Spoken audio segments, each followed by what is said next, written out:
तेरी बांसुरी स्वराज क्या कह रही है? देश के सशक्तिकरण की बात करते हैं, विमेन लेड डेवलपमेंट की बात करते हैं। जब भी महिला पद ग्रहण करती हैं, इसका अर्थ है कि वो देश की नीति निर्माण में अपना योगदान करती हैं, वो देश की भाग्य विधाता बनती हैं। और नारी शक्ति वंदन अधिनियम आने ही वाला है। 18वीं लोकसभा आखिरी लोकसभा होगी जहां पर आप विमेन का थोड़ा अंडर रिप्रेजेंटेशन देख रहे हैं।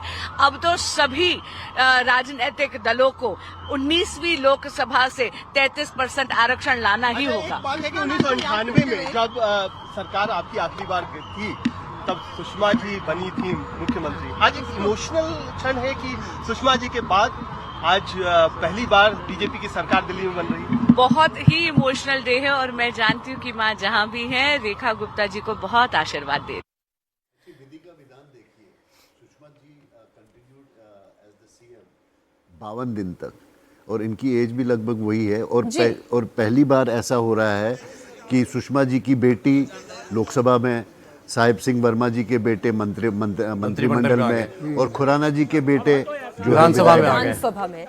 ये तस्वीर एक बार फिर से आप देखें, रेखा गुप्ता यहाँ नजर आ रही है। थोड़ी देर पहले सतीश उपाध्याय भी उन्हें बधाई देते हुए दिखाई दे रहे थे।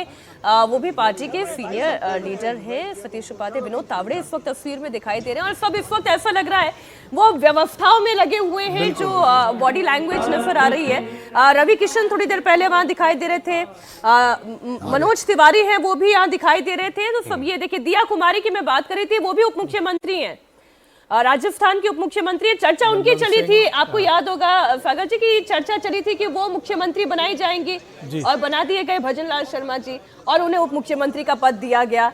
यहाँ पर चर्चा चल रही थी प्रवेश वर्मा बनाए जाएंगे, बनी रेखा गुप्ता, और प्रवेश वर्मा जो है वो अब कैबिनेट में है। ये इस वक्त बीजेपी शासित राज्यों के मुख्यमंत्री और उप मुख्यमंत्रियों से रेखा गुप्ता की मुलाकात की तस्वीर। अब से थोड़ी ही देर में शपथ ग्रहण समारोह शुरू होने वाला है, उससे पहले कि ये औपचारिक मुलाकात है। अब देखिए मुस्कुराते हुए ये तस्वीर, ये है पिक्चर ऑफ द डे। एक साथ निकल गया मुंह से। पिक्चर ऑफ द डे है ये। लेकिन वर्मा से जो मिली है रेखा जिस सौम्यता के साथ और जितनी मुस्कुराहट के साथ और जितना हाथ जोड़े रहना चाहिए उनको, उससे ज्यादा देर रेखा गुप्ता ने प्रवेश वर्मा के सामने हाथ जोड़ करके एक बार फिर अपने आप को बड़ा बनाया। बाकी लोग तो चले जाएंगे, काम तो उन्हीं के साथ करना है इनको, प्रवेश वर्मा के साथ। प्रवेश जी भी अब सहज दिखाई दे रहे हैं। हाँ। ये भी कहना पड़ेगा अब, चूंकि उनको दिखाई दे रहा है इर्द गिर्द उनके सब वो लोग हैं जो कि अब मुख्यमंत्री या उप मुख्यमंत्री पदों पर लोग मौजूद हैं, उनको भी एक अच्छी जिम्मेदारी मिलने जा रही है। विक्ट्री साइन दिखा रही है रेखा गुप्ता। ब्रजेश पाठक जी और जय सिन्हा जी के साथ तस्वीर क्लिक करवा रही थी, अभी मंच पर मौजूद हैं बीजेपी के सारे प्रदेशों के मुख्यमंत्री और उप मुख्यमंत्री इस वक्त। मेरा तो मानना है कि सौरभ जी कि जितने भी मिनिस्टर्स बनाए गए ना, यही बीजेपी का भविष्य है। यही बीजेपी का भविष्य है। बता दिया गया कि किस उम्र के और किस मिजाज के लोग होंगे, पढ़े लिखे होंगे, उम्र उनकी ठीक ठाक होगी, ज़्यादा नहीं होगी। और इसीलिए इतना बड़ा कार्यक्रम रखा गया है कि भाई देखिए, हम दिल्ली जो है ना वो देश की राजधानी है, हम यहीं से पूरा संदेश देना चाहते हैं कि बीजेपी फ्यूचर में क्या करने जा रही है। तो ये देख लीजिए सारे कितना खुशनुमा माहौल है, लोग एक दूसरे से प्यार से मिल रहे हैं, बता रहे हैं। शायद मुझे लगता है सांस्कृतिक कार्यक्रम भी शुरू होने वाला है। जहाँ तैयारी तो वहां पर काफी की गई है। साधु संत बड़ी तादाद में बुलाए गए हैं। झुग्गी झोपड़ियों की जो प्रधान है उनको बुलाया गया है, कैब ड्राइवर्स को, ऑटो रिक्शा ड्राइवर्स को, गिग वर्कर्स को, सबको यहां पर न्योता दिया है भारतीय जनता पार्टी ने इस समारोह में शामिल होने के लिए।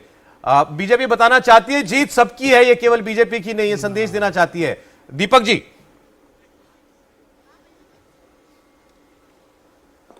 बिल्कुल, और भारतीय जनता पार्टी सभी को इस जीत के अंदर शामिल करना चाहेगी। जैसे आज वो दिल्ली का आभार दे रही है, कल आप पहला पोस्टर दीजिए रेखा गुप्ता का, जब वो मुख्यमंत्री बनी थी उसमें भी दिल्ली को आभार देते हुए पोस्टर लगाया गया था।